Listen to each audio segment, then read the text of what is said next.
Your boy Hosman K coming back at y'all with another banger video, man. If you seen my Gen Z LeBron fan reacts to Michael Jordan Prime highlights video, this dude, right? He's in the comments. He wrote about 3 pages worth of shit. Can y'all see this? Look at this. And he think I'm reading this. But then he linked this video at the bottom. So what I'm gonna do for this brother, since he took so much time, and I genuinely appreciate y'all, even though we don't agree on the same thing, I appreciate y'all for commenting and letting me know what y'all think about certain shit. He linked me this video, so we're gonna watch it. Let's get into it. Michael Jordan scored 50 points or more in the playoffs 8 times, more than Kobe, KD, LeBron, and Wilt combined. Jordan also had the most 40-point playoff games, more than Kareem, AI, Steph, and D-Wade put together. In fact, MJ is the only player in NBA history who had more 40-point career games than games where he scored less than 20 points. Jordan's godlike aura, brutal trash talk, and physical dominance put fear in opponents' hearts. Put a full screen And chat. while I'm they so had to get sorry. a good night's sleep before facing the Bulls, Jordan could drink and smoke cigars before the game and still drop 40. Gotta make sure I'm His recording. airness made it look easy, and he proved it We when the good, we games good. were on the line. Game on the line. Who would take the last shot? Me.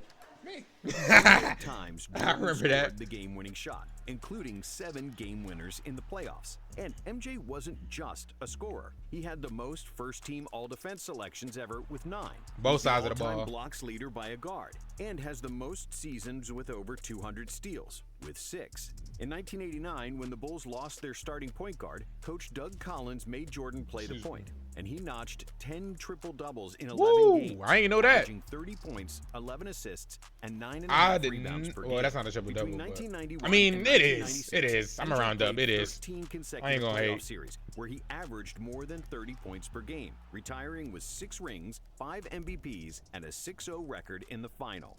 But despite his seemingly invincible legacy, Jordan did have some weaknesses. MJ led the NBA in field goal attempts 9 times during his 13 years in Chicago. And Really? I didn't know that either. he was a bit of a ball hog, Hey. especially in his early career. I mean, when you're the best player on your team, and them niggas, your teammates is ass, and you a pro, we talking about you making money and you trying to win rings, I wouldn't pass either. But, hey. Jordan also had some bad playoff games, and he certainly wasn't the most pleasant teammate. So, how good was Michael Jordan actually? And Let's see. was he really the GOAT? To answer that, we'll start with his I genetics like that. That's gonna be and the thumbnail. God-given talent. Michael Jordan was supposed to be short. Nobody in his family was taller than 5'9", and as a high school sophomore, My God, that cut is egregious. Michael was famously cut from his varsity basketball team because he was only 5'11". It sounds sad, but it's true. However, the Jordans were blessed with supreme athleticism. Just look at Michael's older brother Larry, who could dunk. at Hey, 5'8". Larry! So when an unexpected growth spurt pushed Michael to 6'6", he became Jesus. unstoppable. By the end of his high school career, Jordan was averaging Nigga look like 27 Ant, a points, skinny 12 ass rebounds, Ant. and 6 Well, assists. Ant look like him. But despite his unreal speed and athleticism, young MJ was still an unpolished gem because And my uncle has a Laney jersey. I think he gave me like 4 Michael Jordan jerseys. I know I'm a LeBron fan. My uncle gifted me hella Michael Jordan jerseys. They all hanging up in my closet. He gave me a 45 Jordan jersey, McDonald's All-American Jordan jersey, and one more. I forgot what the other one was. I can't remember. he really only played 2 years of high school basketball. As a freshman at UNC, MJ averaged a modest We big 13 Duke over points, here. I 4 don't give a rebounds, fuck. and We 2 Duke over assists this per way. game. He was the 3rd leading scorer on the team Ouch. behind James Worthy and Sam Perkins, and his fundamentals, ball handling, and confidence weren't yet at his super high level. But all that changed in the 1982 NCAA Finals, when Michael hit a game-winning shot against Patrick Ewing, winning the national championship. Hey. Shot. Jordan, North Carolina has won the 1982 NCAA championship. Jordan said this was the biggest turning point of his career, because after that, his confidence was through the roof. That turned Damn. my name from Mike to Michael Jordan. It gave me the confidence that I needed to start to excel at the game of basketball. In the next 2 seasons, Jordan continued his basketball education under Dean Smith and became a complete player. He averaged 20 points per game, was a consensus first-team All-American, and as a junior, 20 in college. he was named. I'm gonna give Jordan his props, bro. And I don't know why y'all think I hate Michael Jordan. I just love LeBron, bro.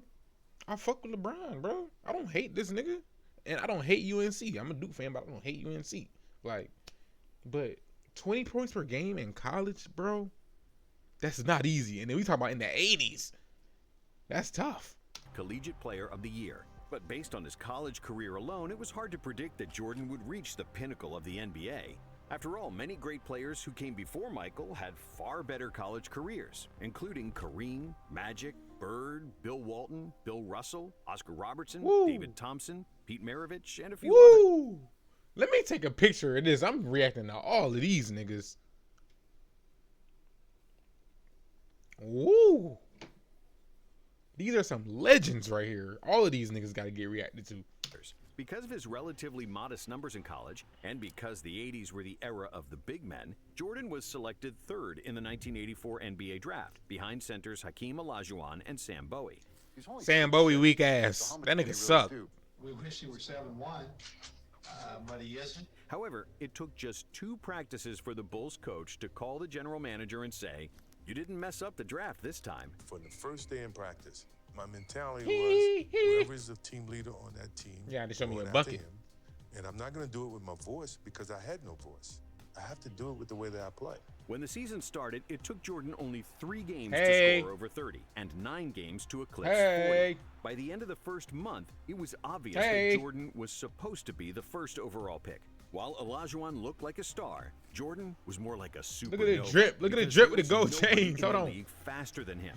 It seemed almost Excuse unfair me. how he blew past opponents with just a single step, who had no Hey. answer for his drives to the Hey. basket. On top of his speed, Jordan was Oh, also my the Lord. most athletic player Hey. in the NBA, Hey. with an unmatched vertical jump and hang time. When he drove to Jesus the cup, fuck. it looked like he was a He. fighter jet, He. and his quickness served as a runway for his vertical Hey. takeoff. Oh my When MJ God. raised up for a jump shot, it seemed like nobody was ever guarding him, because the laws of gravity didn't seem to apply to Michael.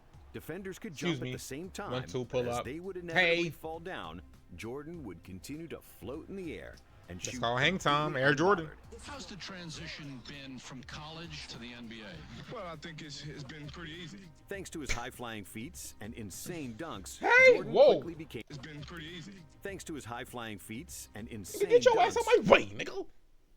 Jordan quickly became the most popular player in the NBA. So it only made sense that in 1986, he got voted to the Hey. All-Star game, despite playing just 3 games up to that point due to an ankle injury. And that same year, in the playoffs, he set a playoff scoring record with 63 points against Boston. But it was an incredible playoff performance. I've never seen it before. 63 in the and playoffs. I've never seen it after. Yeah, he busting your ass, Larry. That was God disguised as Michael Jordan.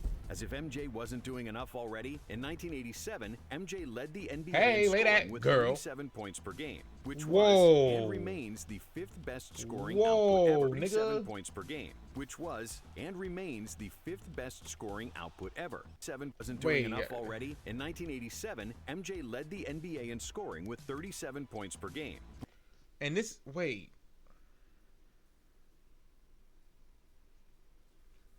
Who scored more than this per game?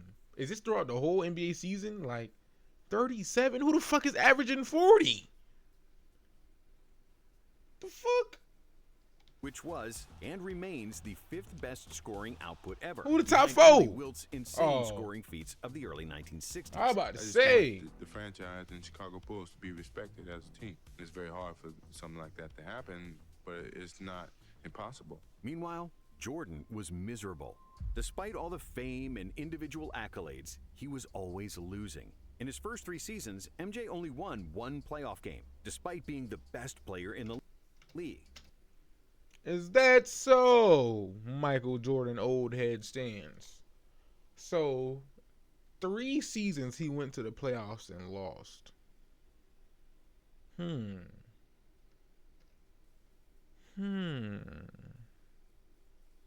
But after the Bulls GM Jerry Krause drafted Horace Grant and Scottie Pippen, his life would change forever.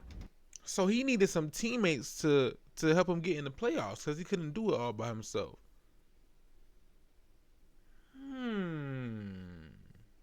In 1988, MJ averaged 35 points on 54% shooting, with Don't get me wrong. This is still fucking ridiculous. 6 rebounds and 6 assists. This is still utterly ridiculous. I know I'm in the way. This is still utterly ridiculous. But he couldn't do it dolo. Winning his first career MVP. Because he also led the NBA in steals with 3.2 plus 1.6 blocks per game, Jordan won the Defensive Player of the Year. And he's still one of only 5 players ever to win Defensive Player of the Year. It's crazy. Never mind. Let me shut up. Because I'm glazing. Let me shut up. After the 1988 dunk contest against Dominique Wilkins, which is considered by many to be the best of all time, some people already started calling him the best player they have ever seen. Free throw. That's got to be a 50.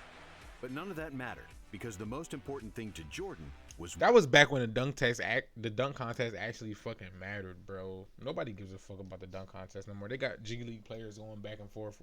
Like, it still hurts my heart that LeBron hasn't been in the dunk contest, except for the McDonald's one, I believe. Winning. And now with Pippen and Grant on the team, the Bulls had their first win season since 1974. Chicago then finally advanced in the playoffs, winning the first round over the Cavaliers, with MJ averaging an insane 45 points per game. However, in the second round, good God, Pistons team defeated the Bulls pretty easily, 4 games. So he lost again. He lost 4-1 to the Pistons, even though they was beating his ass. They was physically harming my nigga, but he lost to 1. It was proof that individual greatness doesn't translate to playoff wins. Did you hear that? 4 games to 1. It was proof that individual greatness doesn't translate to playoff wins. A lesson Jordan had yet to learn. But that didn't make him any less entertaining to watch. That's facts, though. In the 1989 season, Jordan hit his first legendary shot in the NBA, simply known as the shot. I know that shot. In the second round, the Bulls got past the Knicks, but they again fell victim to the Pistons, who bullied Jordan with their physicality. And in 1990, it was more of the same. MJ led the NBA in scoring and steals. You're back. He was super efficient, but the team couldn't get over the hump and get past the Detroit Pistons for a third consecutive year. In his first 6 years in the league. So why are we just dismissing the fact that the Pistons busted his ass for 3 years in a row? Hello? Am I missing something? MJ had won 5 playoff series and lost 6. Oh! With an overall playoff record of 25 wins and 29 losses. So after that third loss to the Pistons, the media started doubting Jordan, questioning his ability to play team basketball, and wondering if he was only concerned about himself and his numbers. You know damn well he's not a team player. In the 80s, he was often trying to score out of double or even triple teams, ignoring his wide-open teammates. In 1989, he was a capable passer, averaging a career-high 8 dimes per game. But Jordan always looked to score first. So imagine if Jordan played within the game of basketball and not through just himself.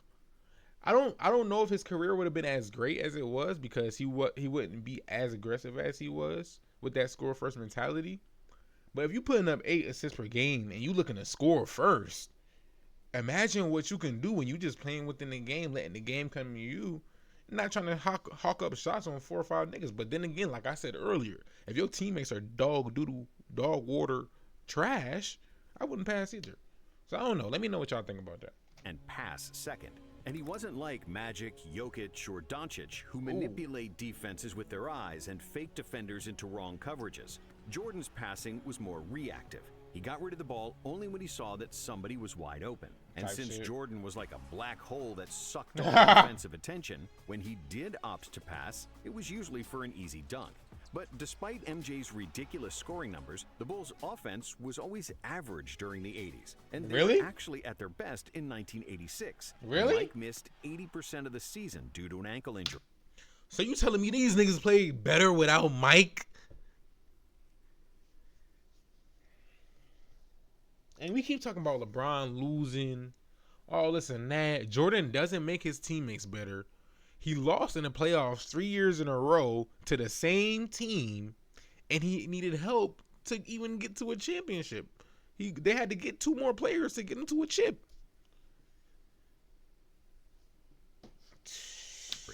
It wasn't until 1990, the arrival of Phil Jackson and the emergence of Scottie Pippen, that the Bulls' offense cracked the top 5 in the NBA.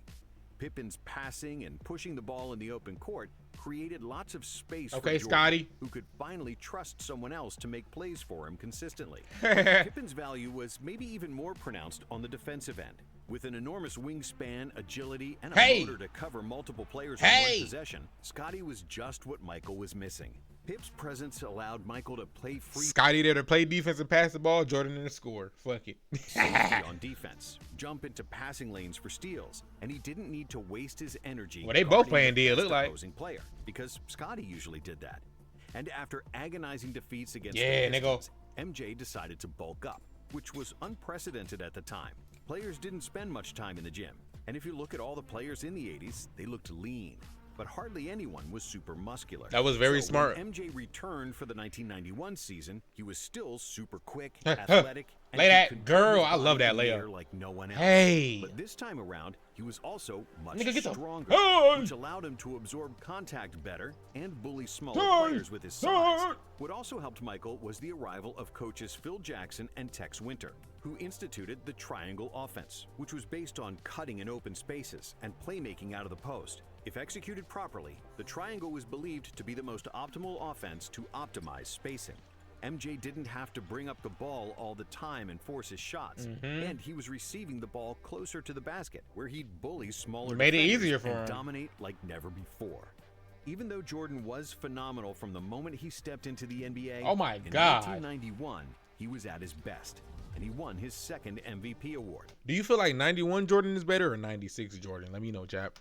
The 91 Bulls had the best offense in the NBA, and they crushed the opposition in the Eastern Conference. They swept the Knicks, beat the 76ers in 5, and then finally got their revenge against the Pistons. This time, it wasn't even close, as Detroit was on the decline after 3 straight NBA Finals trips, while the Bulls were ascending. Swept Isaiah and the Pistons. Famously, he got his look back though. The final buzzer of Game 4. At least he got his look back to shake the Bulls' hands. Now that's some. We finally got over the. That's some pussy shit. You didn't beat this nigga Jordan up for 3 playoff series in a row and beat him. He come back and sweep y'all once and y'all walk off the court. Go shake that nigga hand. You done put the nigga through hell. You done made him gain 30 fucking pounds. Like Of losers mentality, we were starting to become a winning franchise. And, you know, this guy was a limit. But in the NBA Finals, another legend awaited. Magic Johnson. Magic. And it seemed like the 5-time NBA champion still had the upper hand when the Lakers defeated the Bulls at home in Game 1. That is, until Phil Jackson made the adjustment to have Pippen guard Magic, which should have been to turned the that series around. And in Game 2, Jordan dazzled the world with another iconic move, switching hands mid-air to score an acrobatic layup. Now, somebody from one of my old videos told me that because I thought he was high enough to dunk the ball, but the reason that he switched for the legendary layup is because his former teammate, his former UNC teammate, which was a really good shot blocker, he was right here. I think this dude right here under my camera. He was a very good shot blocker, so Jordan thought he was gonna try to go up and block his dunk. So that's when he switched for the lay. Context behind that.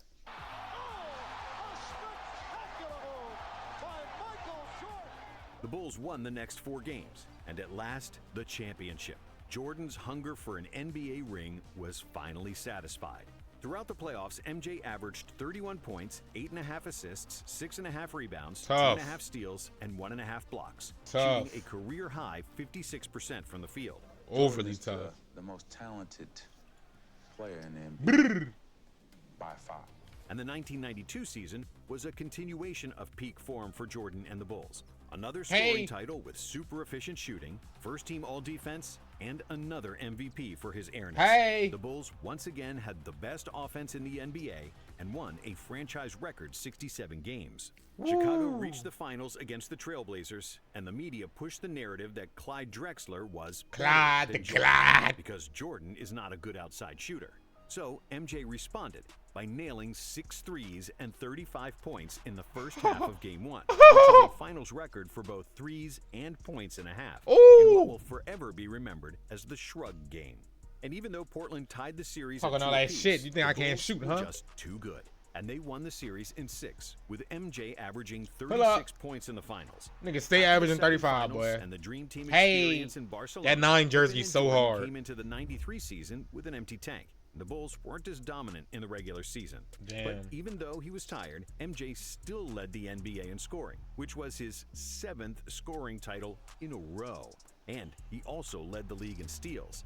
Chicago made it to a 3rd consecutive finals, where they faced league MVP Charles Barkley and the Phoenix Suns, the best team in the regular season.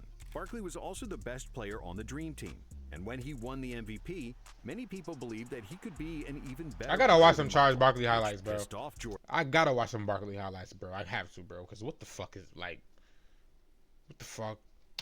But because of the Suns' inexperience and Barkley's nasty elbow injury, the Bulls Oh, won yeah, I the first heard. 2 games Okay. on the road, and it seemed like it would be smooth sailing to the next title. However, the Suns weren't going away that easily. They won games 3 and 5 in Chicago. And Hey, they could have nigga. won game 4 too, if it wasn't for Jordan. That motherfucker would not let me win that game. Who buried the Suns with 55 points. Damn. The 2nd highest scoring game in NBA Finals history. That nigga said, fuck out of And here. Michael just outplayed me. That was probably the first time in my life that I felt like there was a better basketball player in the world than me, to be honest with you. Wow. After 5 games, I gotta it was watch some 3-2 Barkley for the highlights. Bulls, but the remaining That boy 2 thought he games was were that. played in Arizona. In Game 6, the Suns had the lead throughout the 4th quarter, but Jordan kept the Bulls in the game, and everybody expected Jordan to take the final shot to tie the game. But MJ wasn't the same stubborn player as before, and he gave up the ball early to set up an open shot for John Paxson.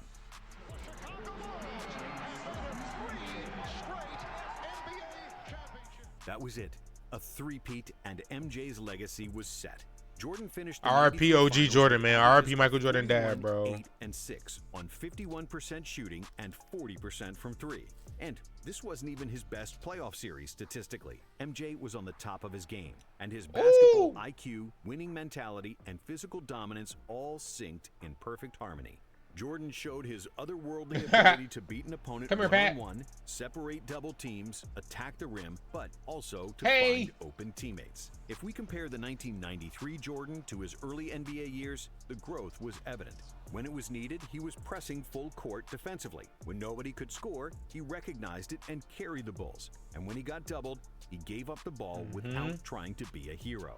In terms of basketball skills, Jordan was physically a much stronger player who became a master of footwork and post-up game. Hey, When hey. he reached the Oh, desired position fuck. with his back, came a master of footwork and post-up Hey. game. Hey. When he Let me reached do the that. desired position with his back to the basket, he'd turn and stay in Hey. the air for what felt like an hour longer than his opponent, only to hit a patented turnaround jumper. I love that and 12 use a jer- whistle. I don't know why The Jordan memories jersey of is so anyone fire. doubting That him 12 is were fire. long forgotten. Everybody knew he was the best player alive, and many believed after that 3-peat, he was already the best of all time.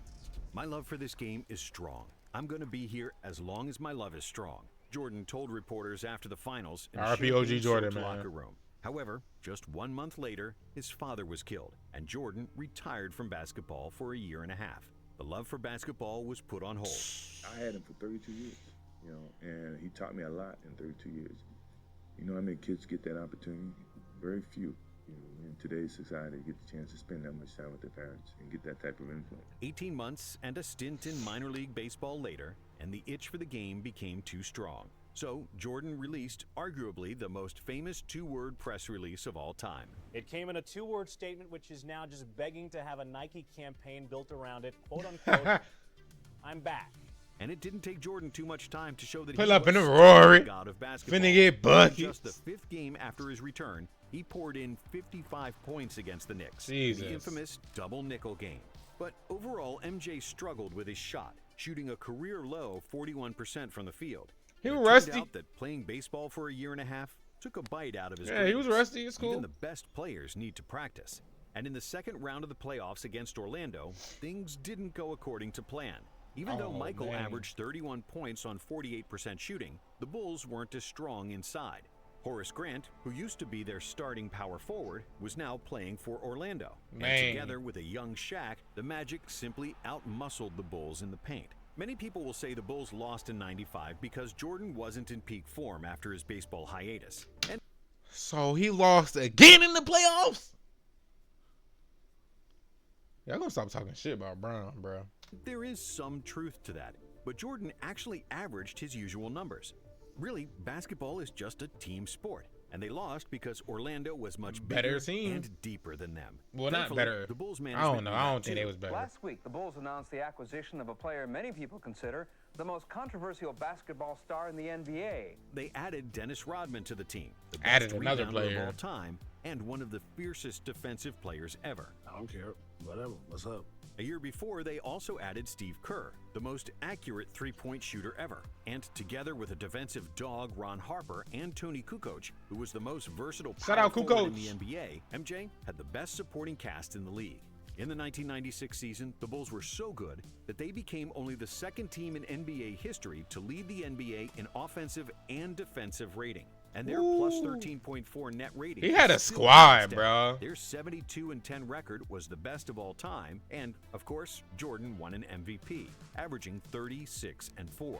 As for the playoffs, there was no stopping the Bulls. Only the Sonics in the finals showed any kind of resistance, and Gary Payton was the first defender to have slowed down Michael, but he couldn't beat him, and Chicago won their fourth title, with Michael crying his guts out in the locker room because it was the first championship he won without his father. This is for daddy. I'm very happy for you. R.I.P. bro. That just gave me chills, Reason that bro. always because beat him. And R.I.P., Chicago won their bro. fourth title, with Michael crying his guts out in the locker room because it was the first championship he won without his father. I know he's watching. This is for daddy. I'm very happy for you. He's a voice of reason that always Man, drove that shit would and hurt my challenged me. soul. That's the type of father I had. Like a friend. Yeah, like a friend. And when the 1997 season started, Man. the Bulls continued to rule the NBA. With 4 Hall of Famers, the most accurate three-point shooter of all time, and other excellent role players, no team could match up with Chicago. Running the triangle like a well-oiled machine, the Bulls dominated the regular season with 69 wins, and getting to the finals seemed like a walk in the park, as they only lost 2 games in 3 playoff series. But in the finals, it wasn't that easy, because they played the formidable duo of Stockton and Malone and the Utah Jazz. Jordan Stockton. This series would be remembered by the infamous flu game, where Jordan suffered from food poisoning and had a fever before the pivotal Game 5 when the series was tied. Don't know But what the Jordan fuck boy played through ate. the illness Well, he and had some managed to pizza or some squeeze shit? every atom of strength to score 38 points, and the Bulls won 90-88. In Game 6, Jordan trusted Steve Look at Kerr them with the 12s, final man. shot, and Kerr hit a jumper for the win in the final seconds.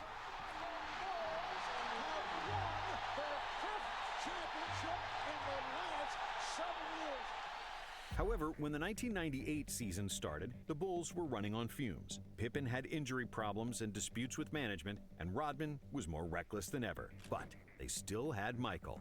Even though he wasn't as athletic as before and his efficiency decreased, Jordan was still capable of winning games by himself. Bow. The Bulls finished with 62 wins despite Pippen missing half the season, and that's why Jordan was named NBA MVP for the 5th time. In the playoffs, the Bulls survived the Indiana Pacers in the Eastern Finals, winning Game 7 by 5 points. And then, in the finals, Utah awaited again, hungrier than ever. In a tough defensive series where neither team scored 100 points, Jordan proved his clutch factor once again, hitting arguably the most famous shot in NBA history over Byron Russell. Open. Chicago with the lead. 6 championships in 8 years, with 6 awards for That's the Finals fine. MVP, and Jordan achieved basketball immortality. And if this is the final chapter, what a way to close the book.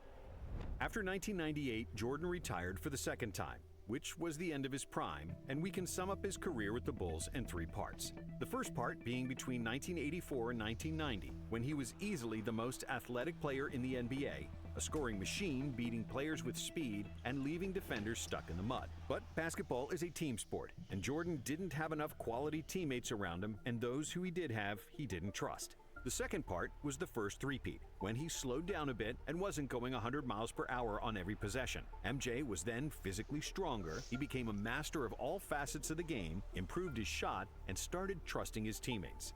And then came the second three-peat, where the Bulls had the deepest and most versatile team in the NBA. The Bulls with Pippen, rookie Kukoc, and Kerr won 55 games in the 1994 season, and they played without Jordan, Rodman, and Harper, who was maybe the most underrated teammate MJ ever had. Who, Ron When they Harper? all got together Shout in out Ron Harper. 1996, it was game Shout out Ron Harper. I don't know if he's from New Jersey, but I know he had his son born in New Jersey. Dylan Harper. Shout out to bro. You know I fuck with the Jerseyans. You feel me? Over for the league. But having good teammates is essential to winning in the NBA, especially when you're past your physical prime. Jordan lost a chunk of his quickness during the second three-peat, but that's like when a Ferrari loses 100 horsepower. It's still faster than almost anything else on the road. And that answers the question, how good was Michael Jordan actually? Even when he wasn't at his best, Jordan was still the best player in the league. If you divide his career into 3 parts, each part would suffice for a Hall of Fame career. In his first 6 seasons, Jordan didn't win a ring, but he was the most electrifying athlete the NBA had ever seen, with unreal stats and winning all possible accolades. I was about to say you could say the same thing about LeBron, but I don't think LeBron won all the accolades he could have. I don't know. If I'm wrong, let me know. The first three-peat was Jordan at his best, showcasing a level of basketball that's rare and few, if any, have touched.